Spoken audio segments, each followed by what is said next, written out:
Hello everyone, Mike Rempel from Excel Bytes with today's Excel blog post.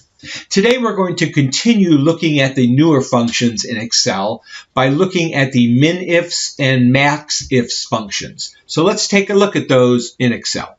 So here you can see the syntax and description for the MINIFS and MAXIFS functions. And they're virtually identical except for the obvious minimum versus maximum. They both return the minimum or maximum value among the cells specified based on the conditions or criteria. And the syntax are very simple. You define the range that you want the minimum or maximum to come from, and then you have your criteria range, criteria 1, criteria range 2, criteria 2, etc., etc. They're very similarly set up to average ifs or sum ifs, etc. So let's take a look at a couple simple examples here. For MINIFS, I have this formula here. And what I wanted to do was find the minimum number in column A, and my criteria is in column B, I want only those that are AA, and in column D, only those that are 1. So you can see here, my min range is column A, my criteria range 1 is column B with a criteria AA, criteria range 2 is column D with a criteria of 1.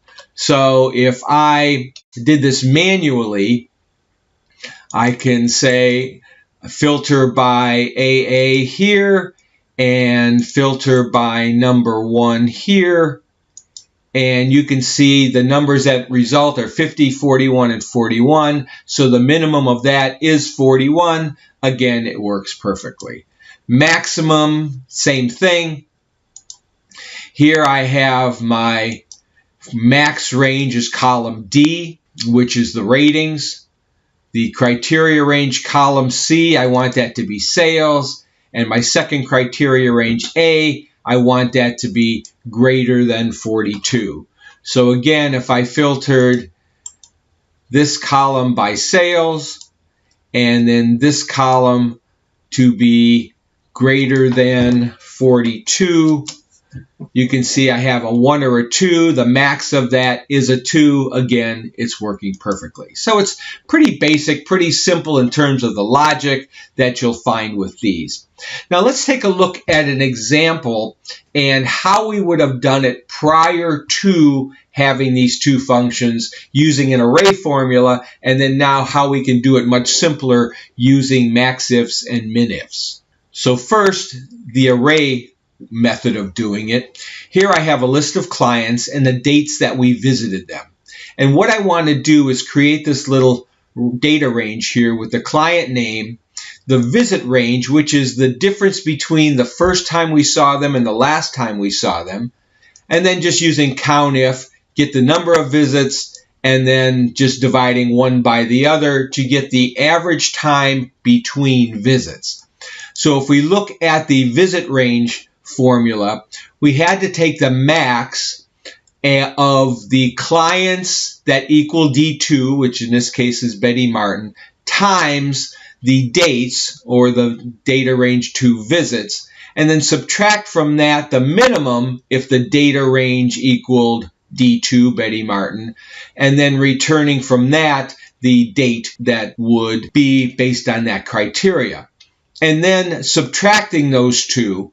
And notice I have curly brackets here, so this formula was entered as an array formula using Control-Shift-Enter, which means Excel went through a whole series of calculations to determine the values to subtract here and get that visit range.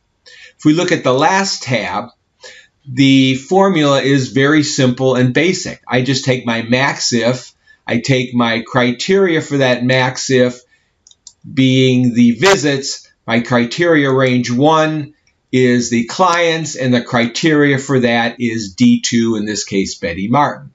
And then subtract from that, again, the MINIFS function, which again, my range is the dates, my criteria range is the client, and my criteria is D2. And again, just subtracting those two values will give me the same answer, but I don't have to use an array formula. Therefore, the overhead is much less in this method, and It's a much simpler and more logical formula to follow along with. So this is how simple it is to use MAXIFS and MINIFS in Excel.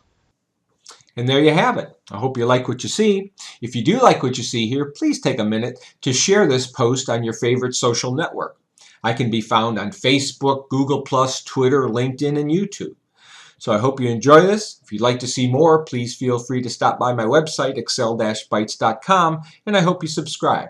So have a great day and happy excelling.